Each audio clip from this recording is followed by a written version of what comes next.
here. But I will also call upon Rose Matange, because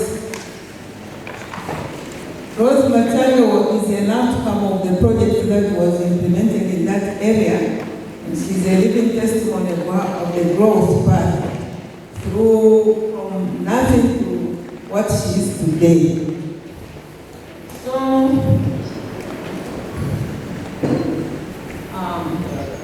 the session, I will focus on women processing groups which have been capacitated by WODSTA, add value to different agricultural products, including fruits, vegetables, honey, and other products which the women could come up with to process and package.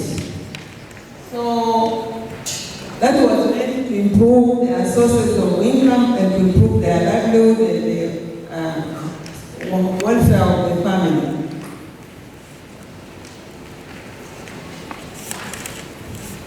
So this intervention was carried out by WODSTA. WODSTA is a women NGO which has been in existence since 1990, but officially registered in 1992. We have been working in the area of gender and development. We have been working in the area of food processing. We have been working in the area of renewable energy, agriculture, and now we are in agroecology. So WODSTA is a membership organization which was formed many years ago, almost over 30 years ago, by women who thought they had something extra to share with the grassroots women. Our focus is on the grassroots women and on the grassroots communities. Our approach is basically gender, but with a woman's eye when we enter into a community. Can you hear me? Yes. Okay. So WODSTA consists of community, consists of members who are from different professions. There could be educationalists, community development workers, research scientists, could be all people of jack of all trades, but they bring into the organization the different skills which the grassroots women need and which can push them to the next level of development. So that is the vision of WODSTA, to empower women with equitable and inclusive opportunities. And to achieve that, we promote gender equality, self-discovery, and social well-being through capacity building to women and youths.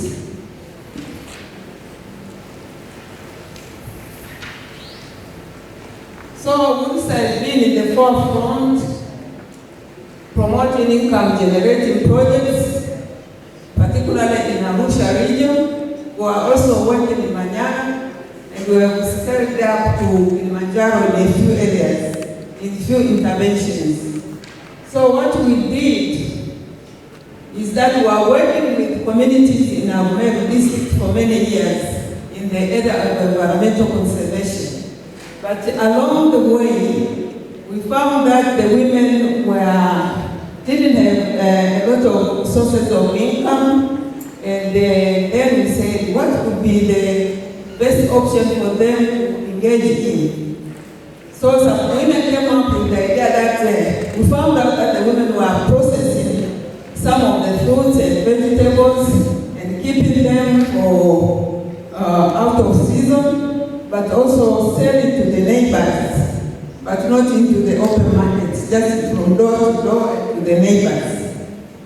So we could not just intervene without finding out if that was a real need and if there was a really loss of produce during the season. So we had to conduct this baseline survey, the baseline study. So it showed that there were availability of fruits and vegetables which were being wasted during the season. And the women didn't have enough knowledge to process or to conserve or to preserve the produce. There were also a few women, just out of the lot, 8% of only 15 were in business related to fruits and vegetables. So it was very little. Very few of them were engaged in preserving and processing of fruits and vegetables. So even the market didn't exist. There was no market because, first of all, the quality. They were making the produce in their backyards in a not very green environment. You cannot really say that it was a green environment. Every woman was making it in their homes. They were packing in a house. There were no labels, so they could not penetrate the market.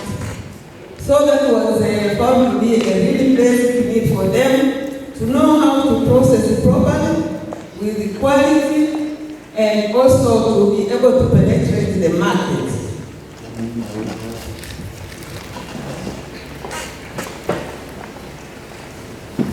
So the entry point, as a result of this baseline became, the baseline was conducted in 2001, but then the project was implemented in 2003, which was called Food Processing and Marketing Project. So it was Food Processing and Marketing Project. So what we were doing, we were really providing basic knowledge and skills on how to process, how to preserve, how to maintain a clean environment for the food, just imparting the knowledge through the groups that were created. And it was almost in 10 to 12 villages in Amer district. So using these approaches, the women were able to process the mangoes, started with mangoes, vegetables of the season, and other products which they could process.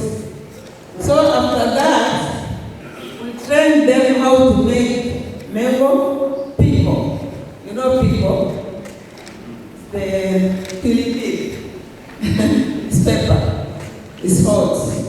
They also tried to make mango jam. Tomato sauce, because there were a lot of tomatoes also. They also tried to preserve vegetables through the community solar dryers. But then, that was just part of the training. It was a long process. I tell you, this project went on to bring up the groups, to empower them for almost 10 years before they could say, now we are penetrating the market.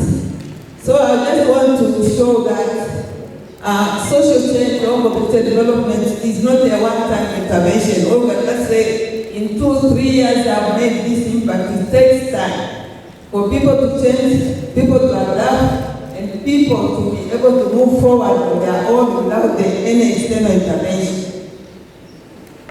So,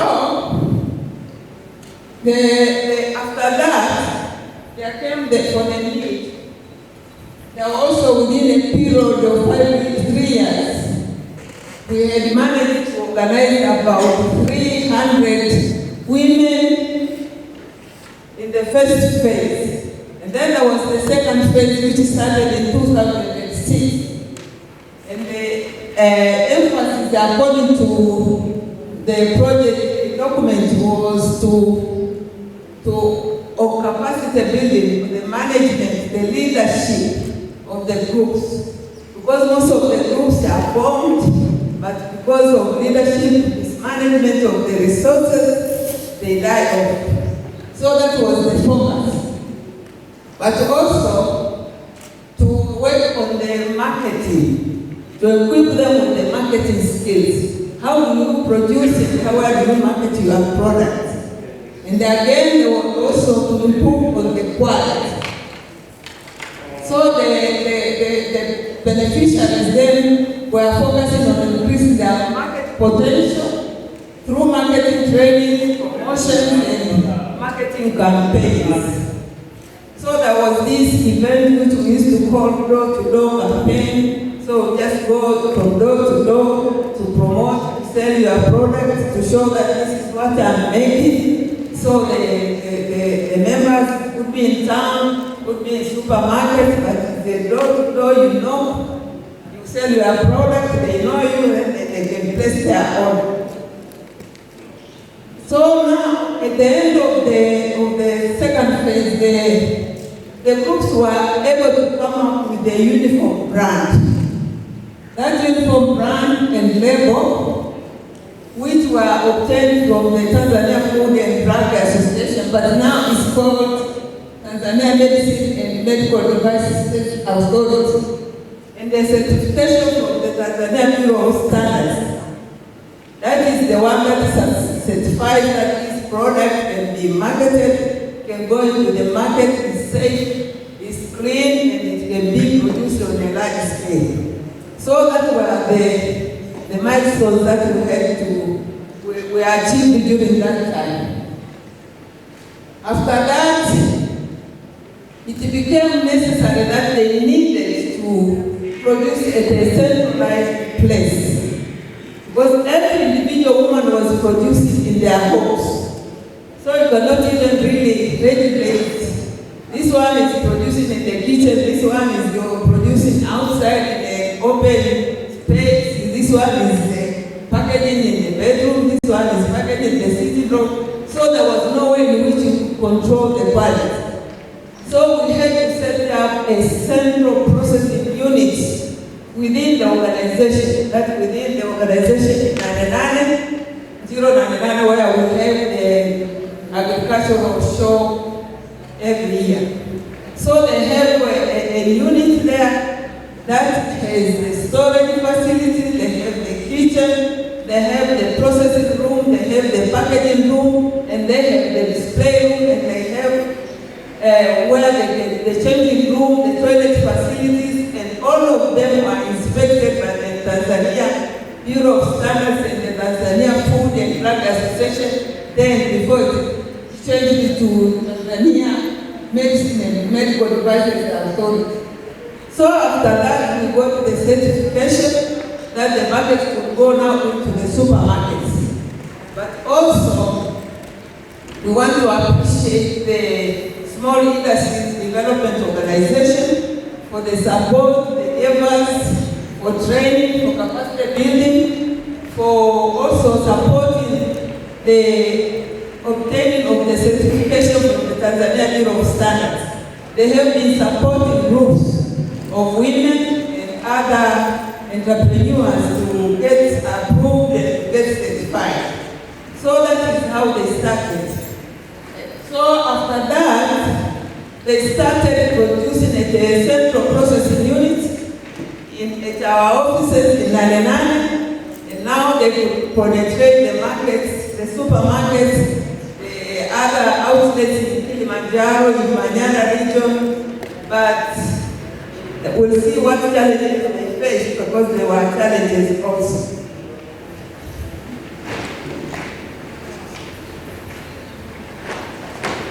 But then they had to come up also, I told you that there were about 10 to 12 groups scattered in two different, in so many villages, 10 to 12 villages in Ahmed district, the eastern part.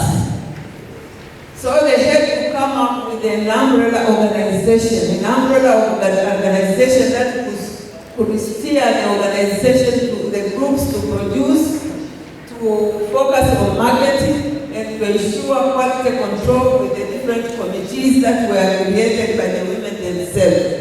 So they had their own organization, which was facilitated by WODSTA, and in 2012 it was registered, involving those groups from Picharimina, Kikatiti Center, Umango, Mangobi, Guruma, Makisoro, Kisura, Kuki, Defon, and Mvua, with 92 active members, women members from the different groups.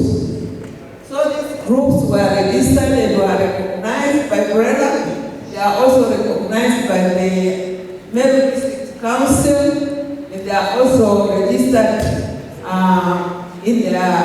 with the TFDA, Tanzania Bureau of Standards.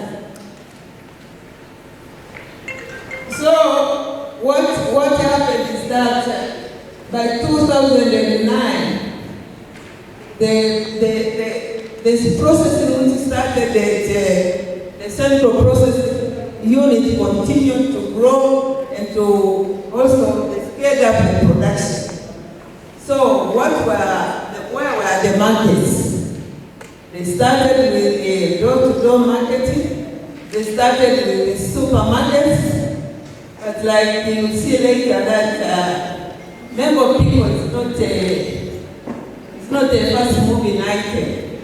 So you can buy member people today and stay for a week before you buy the next one. And also, most of the supermarkets, they take them on a credit facility. You put them there, they don't pay instantly until they have sold the produce. So it was very difficult for the women to start going back and forth to start collecting the sales from the different supermarkets. And the supermarkets would not really add people, would not really display them in the best places where the customers can see them because they have not paid any money for that. So that was the challenge also.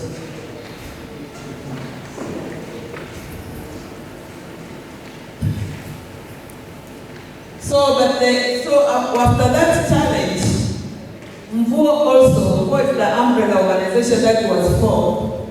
They started focusing on producing the raw materials. The raw materials are the mangoes that are not ripe. You cut them, Rose will show them there, you circulate them to see how they cut them into small pieces. They preserve them, and then they keep them for even 2-3 years without spoiling. These are the ones they use every time they want to make mango pickle or they want to make any other produce. So that went along to fill up the gap, or the gap between the sale from the mango pickle and the sale, so they will sell the raw materials to other groups that were also processing mango pickle so that they can make money, they can be able to run the business. But the other challenge is that, like I said that they started with making mango pickle, mango jam, and the tomato paste, tomato sauce. But because we are using non-traditional, we are using traditional non-chemical preservatives, the shelf life for mango jam was maybe 6 months, and for the tomato sauce maybe 6 months. But for the mango pickle, it can last as long as it's kept in the green environment because they use traditional and local preservatives. They don't use any chemicals. And remember that the mangoes are harvested from the trees, which have not been sprayed. So they are pure organic produces that come out of that product.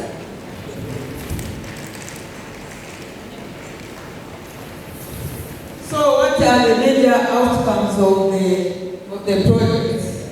Like we said that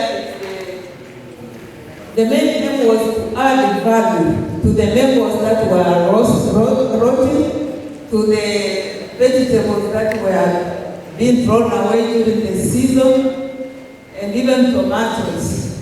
So we just had to zero in on the mango pickle, which could be preserved and which could be marketed rather than producing everything which could not be marketed. So we came up with the mango pickle, and that is what we focused on. The mango jam, the vegetable preservation was being done at the household level. They are producing for their own consumption. They solar dry the vegetables so that they can use them during the off-season. But for marketing, it was mainly mango pickle. But along the line, they added other produces like honey, stingless honey, and stinging bee honey, which also was certified. It has been certified in Italy, it has been certified in Germany, it has been certified in Tanzania that is good for the market. Again, the group, after the umbrella organization, they expanded their networking capacity with other organizations. Apart from SILO, we also had contact with the World Vegetable Center, with the Nelson Mandela, with ECO, with the TPRI, I don't know the name now, with the Forest Training Institute, Tengeru Community Development Training Institute, and other networks. And also it was an exposure for the women to participate in different exhibitions. They've been to Dar es Salaam International Trade Fair, they've been to Yuakari, Nairobi, they've been to Burundi, they've been to Kigali, they've been to Uganda, they've been to all over the place to market and to show what they are doing.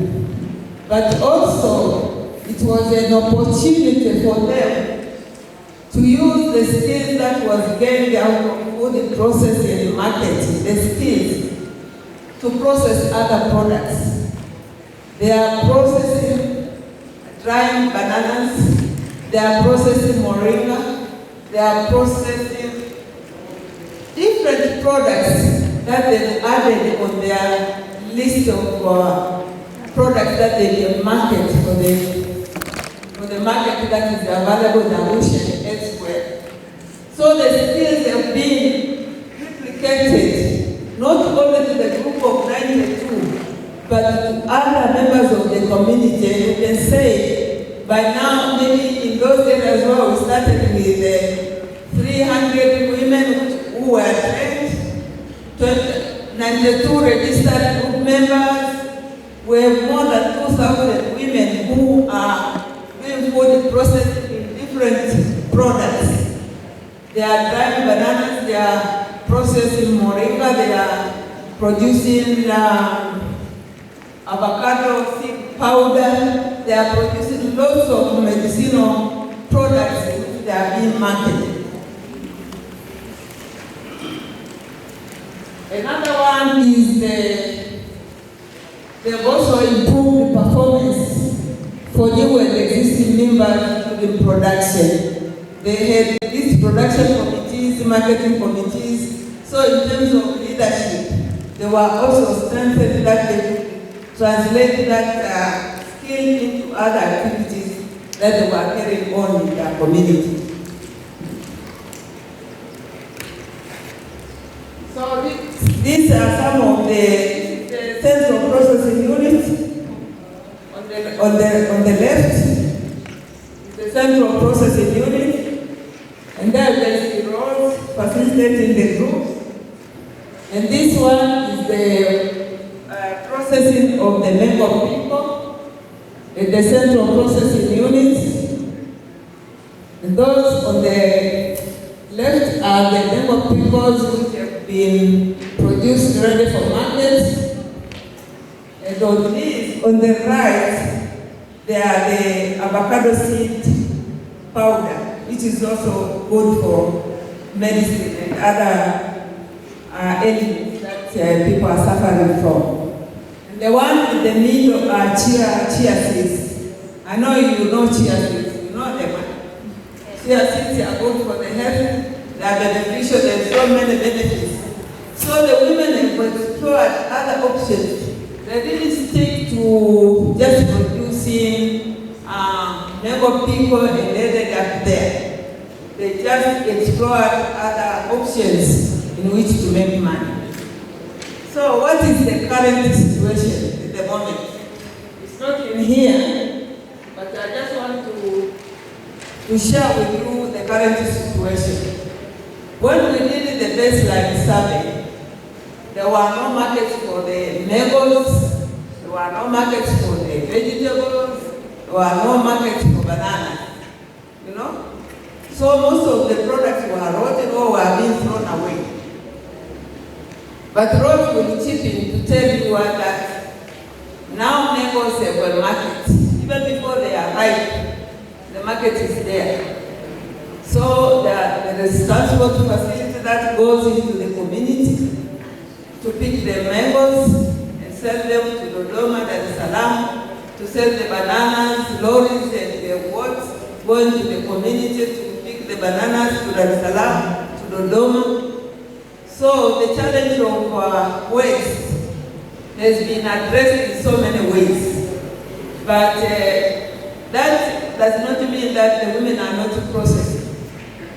But what they are saying now is that there isn't enough raw materials for them to produce, to preserve for processing mango peel. You see what goes up comes down. Now there was too much